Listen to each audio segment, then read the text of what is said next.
Today we're in the Alaska wilderness. It's episode 63 of the vlog from the Ovation of the Seas. Our excursion for the ATVs is done. We are waiting on the little boats that are going to take us back to Skagway. As you can see, not much around us. We've been out on this excursion for a few hours, and by the time we make it all the way back, because we still have a little bit of a journey back to Skagway, it'll be a perfect time for lunch back on the Ovation.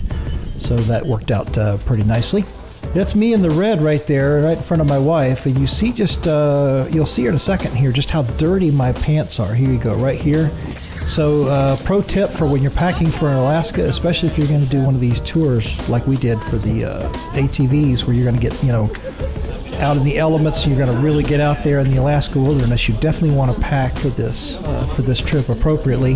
Those are the sort of vinyl overpants or whatever that are meant to be worn over the top of jeans. And the one and only time I've ever needed them, bought them specifically for this cruise, and they came in extremely handy. So definitely something to keep in mind when you're packing for an Alaska cruise if you plan on doing excursions like this while you're up there.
Straight through there.